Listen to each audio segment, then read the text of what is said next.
Allah Subhanahu wa taala menunjukkan pada kita, oh inilah aturan-aturan.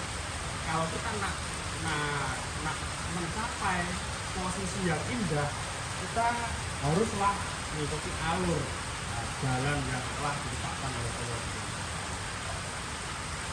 Nah, ini ayat-ayatnya Allah Subhanahu wa taala meletakkan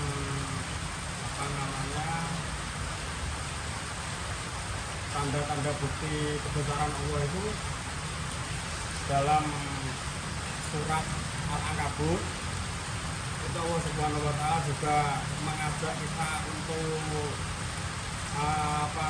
berjalan di muka bumi dan memperhati bagaimana Allah memperlakukan penciptaannya. Jadi Allah Subhanahu wa taala dalam surat Al-Ankabut ini menjelaskan bahwa di bumi ini ada aturan-aturan yang ditetapkan oleh Allah Subhanahu wa taala terhadap para penciptaannya. Misal seperti yang disebutkan oleh Imam Nawawi dalam hadis Arba'in Nawawi, ya, pernah tengok ya hadis Arba'in Nawawi? Belum ya? Nah, hadis kecil itu. Nah, Arba'in Nawawi itu Imam Nawawi diriwayatkan dari Imam Bukhari, wa ida qataltum fa aslimu biqata wa ida dzabhtum fa aslimu biqata. Ya, macam itu ya. Nah, itu sebagai contoh kalau kita disuruh untuk berbuat ihsan. Nah, ihsan ada ihsan, ada apa tuh? Iman, ada Islam ya. Nah, itu kita disuruh berbuat ihsan pada seluruh ciptaan Allah Subhanahu wa taala yang ada di bumi. Nah, antara lain penjelasannya dijelaskan oleh Imam Nawawi dalam kitab Arba'in Nawawi itu seperti itu. Kalau kita memperlakukan binatang itu, kita contohnya dalam Arba'in Nawawi itu memperlakukan binatang. Kalau kita memperlakukan binatang itu kita harus baik. Sampai kita membunuh binatang itu harus dengan cara yang baik. Nah, apalagi kita nak memperlakukan sesama manusia, harus dengan baik. Itu contohnya. Terus kemudian ada lagi surat An-Nahl. Jadi menerangkan kepribadian makhluk hidup sebagai tanda kebesaran Allah bagi orang-orang yang nak berpikir. Jadi Allah Subhanahu wa taala di sini seperti awal tadi itu menjelaskan tanda-tanda kebesaran Allah Subhanahu wa taala itu cuma hanya diberikan kepada orang-orang yang nak berpikir. Nah, kalau dia tak nak berpikir, ya tanda kebesaran Allah itu tak nampak. Nah, itu ada tanda-tanda banjir, ada tanda-tanda apalah. Itu kalau tak nak berpikir, tanda-tanda tersebut sama. Nah, itu ya, boleh paham ya. Nah, ini yang terakhir. Nah, ini intisari pokoknya ini yang saya bincangkan di awal tadi. Jadi Allah Subhanahu wa taala di situ meletakkan nilai tauhid. Kalau kita tengok masjid, bagus tak masjid Al-Murjin? Ini bagus. Kira-kira, awak ambil kira aja, yang membuat masjid Al-Murjin itu pandai nggak arsitekturnya? Pastilah pandai. Dan pastilah arsitektur macam ini harganya mahal. Nah, ini contohnya kupu-kupu. Kupu-kupu macam ini sayapnya tipis, badannya besar agak bergelembung, terus dia hinggap di mana-mana, terbang tanpa mesin, tanpa mesin, itu boleh terbang kemana-mana. Nah, ini kalau yang menciptakan arsitektur daripada kupu-kupu ini pastilah lebih pandai daripada arsitektur Al-Murjin kan macam itu. Nah, artinya di sini kita menanamkan bahwa di situ ada menambah iman kita kepada Allah Subhanahu wa taala. Tauhidnya di situ. Nah, macam itu ya.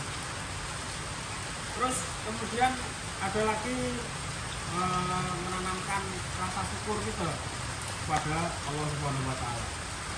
Kita punya mata, kita melihat tengok-tengok hal-hal indah, lepas itu kita punya akal, kita pikir-pikir macam mana kupu-kupu boleh macam itu kan begitu. Itu kita mensyukuri bahwa nikmat Allah Subhanahu wa taala yang diberikan kepada makhluknya yang ada di bumi itu bukan hanya terbatas. Kadang tuh ada tuh sebagai bantuan dari kita tuh kalau bersyukur itu semasa dapat duit, bersyukur. Nah, tapi kalau kita di masjid, misal kadang tak bersyukur, anggapnya hal biasa ya. Padahal itu nikmat yang besar terutama itu. Kita boleh berangkat ke masjid, itu nikmat yang besar. Kita bisa menikmati pemandangan yang mata sehat, itu nikmat yang besar. Dari sini kita nanti timbul rasa syukur kepada Allah Subhanahu wa taala. Boleh paham ya? Terus yang berikutnya, yang terakhir adalah amanah. Maksudnya amanah. Jadi kita ini sebagai manusia zaman dulu, nenek moyang kita, Nabi Adam alaihissalam itu oleh Allah Subhanahu wa taala dikasih amanah untuk menjaga bumi. Surat Al-Baqarah tuh saya tak hafal ya, surat Al-Baqarah ayat berapa tuh. Ya pokoknya di surat Al-Baqarah tuh nanti boleh tengok lah.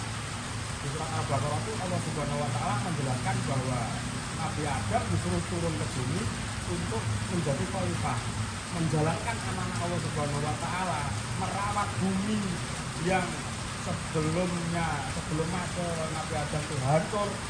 Maka Nabi Adam diturunkan oleh Allah ke bumi untuk menjaga amanah ini, untuk menjalankan amanah. Nah, kalau kita sekarang menjaga amanahnya macam mana? Ya menjaga bumi, amanahnya. Kita misal sebagai contoh tak menebang pohon. Tak menebang pohon kalau tak ada kebutuhan. Itu misal itu termasuk melestarikan bumi.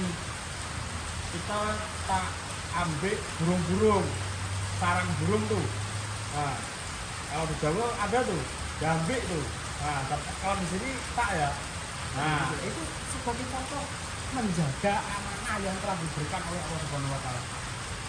Kak pohon ada sangkar burung, itu kalau di Jawa diambil, telurnya digoreng. Kalau kat sini tak ya. Itu kan menjaga amanah Allah Subhanahu wa taala. Jadi tidak berbuat sesuka hati. Ada aturan-aturan yang telah ditetapkan oleh Allah Subhanahu wa taala. Oke, sebagai kesimpulan kelas, kupu-kupu adalah contoh ayat kaumnya yang jelas dan dekat dengan kehidupan kita sehari-hari. Ini benar ya, kita hidup sehari-hari itu dekat dengan binatang ya, antara lain kupu-kupu. Bukan kenalan. Terus yang kedua, perhatian alam semesta itu dipandu dengan adanya Al-Quran dan hadis yang menjadikan pengajaran itu bermakna. Ini kita hidup ini ada Al-Quran. Kalau orang Islam undang-undangnya Al-Quran ya. Antara lain itu untuk menjaga, membina tauhid, syukur dan menjaga alam semesta, dan terutama untuk kita tadabbur, angan-angan.